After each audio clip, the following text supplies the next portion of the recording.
আসসালামু আলাইকুম সুপ্রিয় দর্শক বন্ধুরা, এখন যে বাগানটিতে দাঁড়িয়ে আছি এটি কিন্তু আপনাদেরকে ইতিপূর্বে দেখিয়েছিলাম। ঠিক সেই সময়ে যে রকম আম লিচুর মতো ধরেছিল, এখনো কিন্তু ঠিক সেরকমই লিচুর মতো আম ধরে আছে। তো চলুন আজকের মতো ভিডিওটি শুরু করি।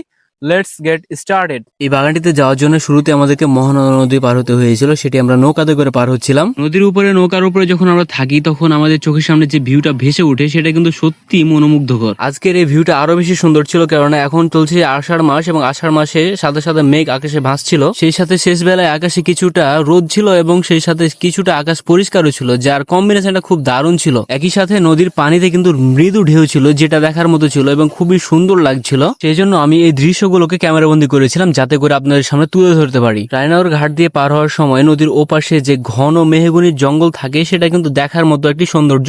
নদী পার হওয়ার পরে আমরা কিন্তু চলে এসেছিলাম যে জায়গাটি আপনাদেরকে দেখাতে নিয়েছি, সেই জায়গাটির উদ্দেশ্যে আমরা রাস্তায় ছিলাম। তবে আপনাদেরকে আরো একটি জিনিস দেখাবো যেটি আমার কাছে খুবই খারাপ লেগেছে এবং এই এলাকার মানুষের জন্য এটি খুবই কষ্টকর হয়ে দাঁড়ায়। আমাদের এলাকার অর্থাৎ চাঁপাইনবাবগঞ্জ আর সেই এলাকার যে অঞ্চলগুলো রয়েছে বরেন্দ্র অঞ্চল, সেই অঞ্চলগুলোতে জমিতে প্রচুর পরিমাণে ধান উৎপাদিত হয় এবং এই সব এলাকায় যে যাতায়াতের ব্যবস্থা বা রাস্তার যে অবস্থা সেটি কিন্তু খুবই খারাপ। এই যে রাস্তাটি দেখতে পাচ্ছেন, এই রাস্তাটি আমি গত কয়েক বছর থেকে এরকমই দেখতে পাচ্ছি। এই ভাঙা রাস্তার উপর দিয়েই কিন্তু বহু বছর ধরে কৃষকরা তাদের কষ্টে ফলানো ফসলগুলো বাড়ি নিয়ে যায়। দেশের কৃষক এবং সাধারণ মানুষের জন্য যদি এই রাস্তাটি ভালো করা যায় তাহলে তাদের জন্য খুবই উপকার হবে। ইতিমধ্যে আমরা চলে এসেছি আমাদের কাঙ্ক্ষিত লক্ষ্যে, অর্থাৎ যে বাগানটি আপনাদেরকে দেখানোর জন্য নিয়ে এসেছি সেই বাগানের কাছে আমি চলে এসেছি। অনেকদিন আগে এই বাগানটিতে এসেছিলাম এবং সেই সময় কিন্তু একেবারে ছোট বা কলি অবস্থায় আম ছিল, তবে বর্তমানে এই আমগুলো পরিপক্ক হয়ে গেছে এবং পাকার বয়স চলে এসেছে। ভিউয়ার্স, আপনাদের অবগতির জন্য বলে দিচ্ছি যে এই আমগুলো কিন্তু আশিনা আম, যে আমগুলো এখন অর্থাৎ এই আষাঢ় মাস বা শ্রাবণ মাসের মাঝামাঝি সময় থেকে পাকতে শুরু করে। এই আমগুলো যেহেতু বরেন্দ্র অঞ্চলে এবং আমরা জানি যে বরেন্দ্র অঞ্চলের মাটির কিছুটা টান রয়েছে, যার কারণে আমগুলো ছোট হয়ে থাকে। তবে এই আমগুলো যে সাইজ এবং যে সৌন্দর্য সেটি কিন্তু যারা আম পছন্দ করে তাদেরকে অবশ্যই মুগ্ধ করবে বলে আমি মনে করি। এই আমগুলোকে ফ্রুট ব্যাগিং করা হয়নি, ফ্রুট ব্যাগিং ছাড়াই যে আমগুলো যে এত সুন্দর রয়েছে সেটি কিন্তু দেখার মতো একটি বিষয়। বেসিক্যালি আমগুলোকে এত সুন্দর রাখতে পারার পেছনে রয়েছে কঠিন পরিচর্যা এবং কঠিন পরিশ্রমের একটি ব্যাপার।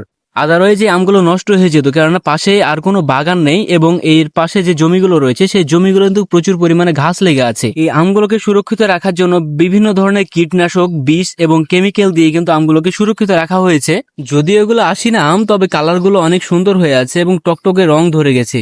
আপনারা যারা আম প্রিয় মানুষ রয়েছেন, যারা আম খেতে ভালোবাসেন, আমাদের চাঁপাইনবাবগঞ্জ বা রাজশাহী অঞ্চলের বা আরো বাইরের মানুষ যারা রয়েছেন, তারা কিন্তু আমাদের কাছ থেকে আমগুলো নিতে পারবেন। আমরা কখনোই বলবো না যে আমাদের আমগুলো কেমিক্যাল ফ্রি, কারণ আমরা ছোট থেকে আমগুলোকে কীটনাশক এবং কেমিক্যাল দিয়ে সুরক্ষিত রাখার চেষ্টা করি। তবে আমাদের আমগুলো কেমিক্যাল ফ্রি ভাবে পাকানো হয়। আমগুলোকে পোকার হাত থেকে রক্ষা করার জন্য আমরা আরো একটি পদ্ধতি ব্যবহার করেছি। আমকে সুরক্ষিত রাখার জন্য ফেরোমন ফাঁদ একটি গুরুত্বপূর্ণ পদ্ধতি, যাতে করে যে ক্ষতিকর মাছিগুলো রয়েছে সেগুলো কিন্তু বোতলের বন্দী হয়ে যায় এবং মাছিগুলো ভিতরেই মারা পড়ে। আজকে এই বাগানটিতে ফেরোমন ফাঁদ বোতল বন্দী করে দিয়ে দেওয়া হবে, যাতে করে মাছি এগুলো আটকা পড়ে যায় এবং আমগুলো সুরক্ষিত থাকে, আমগুলোকে ফুটতে না পারে। ফাঁদগুলো প্রস্তুত হয়ে গেলে আমরা সেগুলোকে গাছে দিয়ে দিয়েছিলাম এবং গাছে দেওয়ার পরে আপনাদেরকে দেখানোর চেষ্টা করছিলাম যে সাথে সাথে কিন্তু এর মধ্যে মাছিগুলো ঢুকে গিয়েছে। আমের পরিচর্যা আমরা সর্বোচ্চ তৎপর রয়েছি যাতে করে আমাদের আমগুলো সুরক্ষিত থাকে। পরবর্তী বিষয়গুলো আল্লাহ তাআলার উপরে, যেহেতু রিজিকের মালিক তিনি।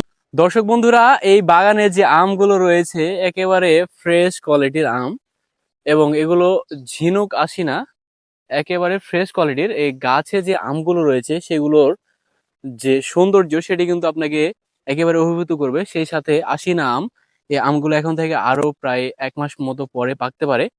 তো এই আমগুলো আপনারা আমাদের কাছ থেকে নিতে পারবেন। আমরা আপনাদেরকে একেবারে ফ্রেশ এবং প্রিমিয়াম কোয়ালিটির আমগুলো দেওয়ার চেষ্টা করব। সেই সাথে এই বাগানটাতে আসার পরে আমি যেটা বুঝতে পেরেছি যে আম করলে হয়তো বা এভাবেই করতে হয়, আর চাষিদেরকে আম পাইতে হলে হয়তো এভাবেই পাওয়া প্রয়োজন, যাতে করে তারা লাভবান হতে পারে। কেননা আমের ফলন যদি বেশি হয় তাহলে হয়তো বা চাষি কিছুটা বাঁচবে। যেহেতু বাজারে এখন আমের দাম অনেক কম, তাই চাষিদের জন্য এরকমই ভরপুর বাগানে আম হওয়া উচিত, যাতে করে তারা ক্ষতির বা লোকসানের হাত থেকে রক্ষা পায়।